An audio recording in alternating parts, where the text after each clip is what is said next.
veremos qué es lo que ocurre en una de las temporadas o de las temporadas más igualadas de los últimos años. Y hablando de igualdad, eso es lo que quiere la Fórmula 1.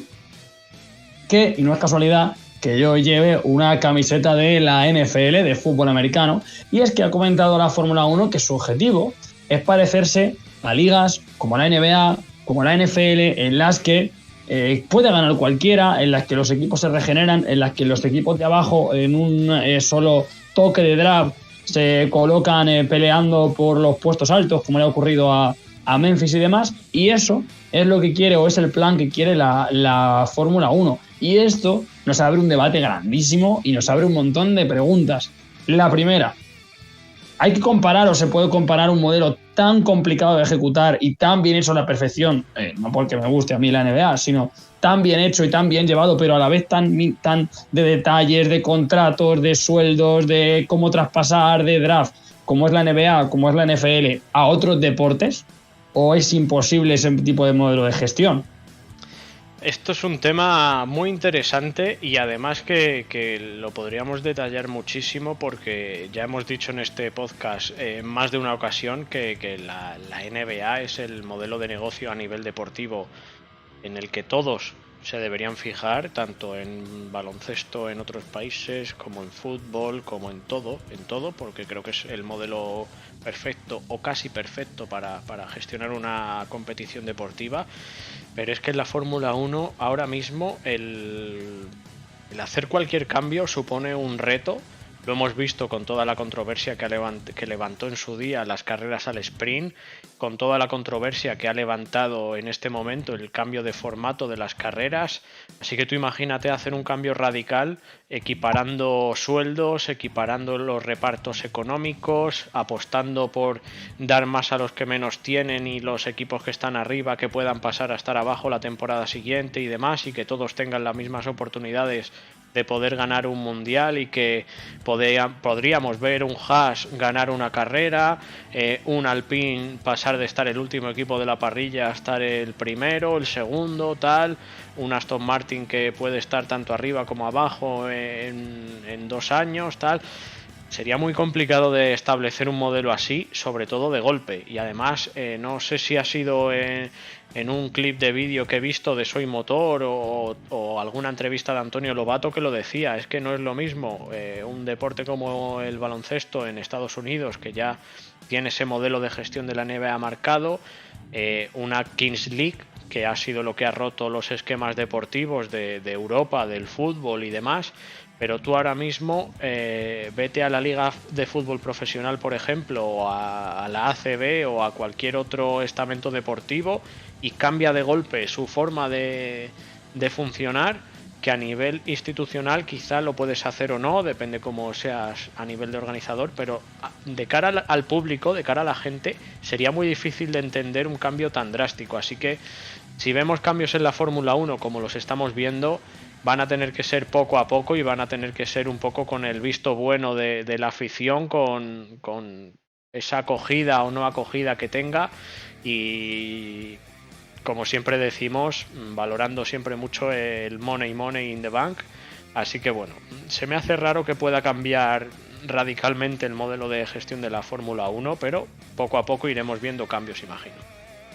Y claro, esto no nos, con tantas preguntas que nos salen del debate, otra de estas es, al final la Fórmula 1 tiene esa esencia de tú tienes que intentar sacar una pieza, sacar un alerón, sacar un resquicio en el reglamento, en la ingeniería, tiene a los mejores ingenieros, a los mejores aerodinamistas, a los mejores de todo, para hacer realmente la mejor máquina. Si tú ahora tratas de igualarlo de alguna manera, hay que buscar un modelo de cambio, porque al final todos los tiempos cambian, o se perdería esa esencia de la Fórmula 1 de yo soy el mejor porque yo he encontrado la manera de ser el mejor. Claro, es que aquí está un poco el tema, porque tú imagínate que hubiera rotación en los mecánicos, en los ingenieros, y que pudiéramos ver, pues, eso, un Adrian Newey que va de Red Bull y le ficha Williams, o un Toto Wolff que va de Mercedes y le ficha Haas.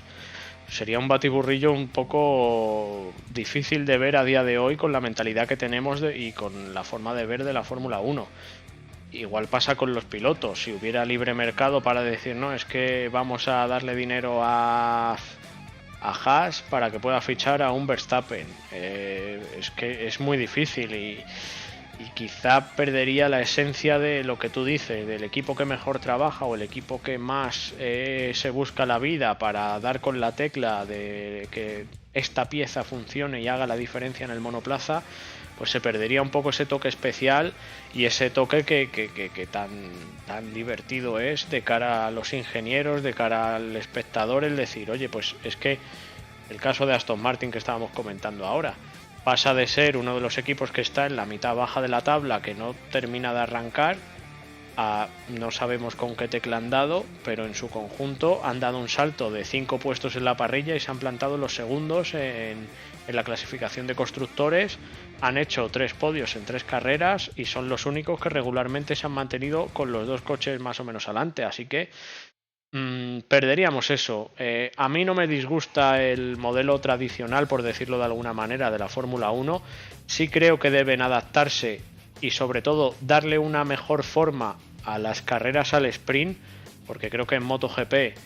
les han comido el terreno con este nuevo formato de carreras al sprint y que en Superbikes ya llevaban muchísimo tiempo haciéndolo y haciéndolo muy bien, así que tienen que ir dándole forma a ese formato y nosotros nos podemos limitar a disfrutar y a traer aquí a la palestra las noticias buenas o malas que nos vayan dando, pero bueno, como digo, va a haber cambios en la Fórmula 1, pero no va a ser nada que de repente digamos, wow, han hecho una equiparación salarial, han abierto la mano en este u otro aspecto. No, va a ser pequeños cambios en el formato de las carreras, en el formato de los entrenamientos libres, pero nada más allá de eso. Y que creo, y es verdad que es complicado decirlo en un deporte en el que hemos tenido a Senna, Lauda, Prost, Mansell, Alonso, Hamilton, Verstappen, pero creo que la diferencia entre la NFL, entre la NBA y entre la Fórmula 1 es que la materia prima del talento, el factor que te cambia el deporte, no es el mismo en la Fórmula 1 que en estos dos deportes. Es decir, al final en la Fórmula 1, quien te marca la diferencia muchas veces es la máquina. Sí, claro que el piloto, por supuesto, el piloto te va a aportar y te va a dar ese extra, pero en la NBA y en la NFL el talento diferencial es la persona, y donde tú muevas a un jugador vas a tener el éxito y vas a tener el talento. Por eso la NBA regula a sus jugadores y por eso existe el draft y por eso LeBron James va a Miami, gana en Miami, va a Cleveland, gana en Cleveland, va a Lakers, aparte de porque LeBron es LeBron. Pero en la Fórmula 1 el talento está en el coche, entonces no ¿qué haces? Que corran una carrera cada vez, cambiando cada carrera de escuderías y de coches, y Hamilton va a correr en el Alpine y Alonso en el Ferrari y Verstappen en el Mercedes, y así cambiando todas las carreras con una ruleta. Pues igual es la manera de verlo, pero claro, es antinatural. Entonces, como decimos, creo que la base del talento en la Fórmula 1 reside en el coche, y es verdad que muchas veces se usa para criticar a Schumacher, a Rosberg, a Vettel, a Hamilton, Alonso, a quien quieras, hablando de, no, es que con ese coche yo ganaba, o con ese coche qué va a hacer, pero al final es que realmente son pilotos montados encima de coches y son los coches los que marcan la diferencia. Efectivamente, es que al final, si tú tienes un coche ganador vas a estar arriba. La única diferencia que aporta el piloto es ese plus que te da, por ejemplo, Fernando, ese plus que te puede dar Lewis Hamilton, ese plus que te puede dar incluso George Russell, Max Verstappen, Checo Pérez, que hacen la diferencia y por eso son los mejores y por eso están en la parte más alta de la clasificación, porque el ejemplo perfecto es Fernando. ¿Cuántas veces ha tenido un coche de mitad de parrilla o menos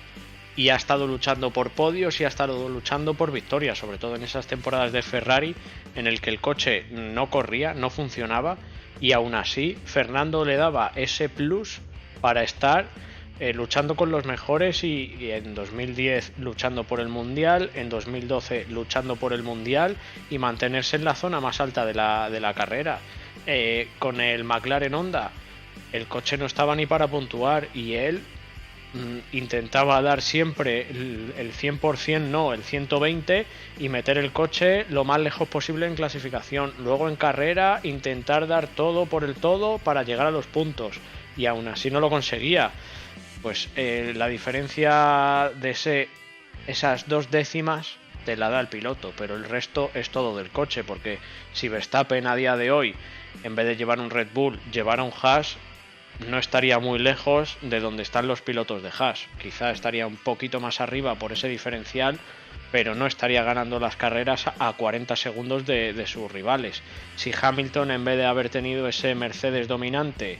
durante los 4 años que estuvo dominando seguidos,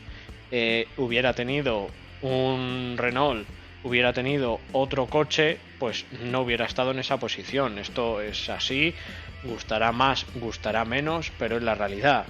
Los ingenieros a día de hoy son la parte fundamental, los aerodinamistas son la parte fundamental del coche, y el plus del piloto simplemente te hace estar primero, segundo o tercero, dependiendo del coche y del talento. Así que difícil de comparar con otros deportes, como estamos diciendo, con la NBA o lo que sea. Así que bueno, es una variante más del deporte. Así es la Fórmula 1, así nos ha enamorado a nosotros y nos ha enganchado. Así que no intentemos cambiar lo que funciona. Eso es.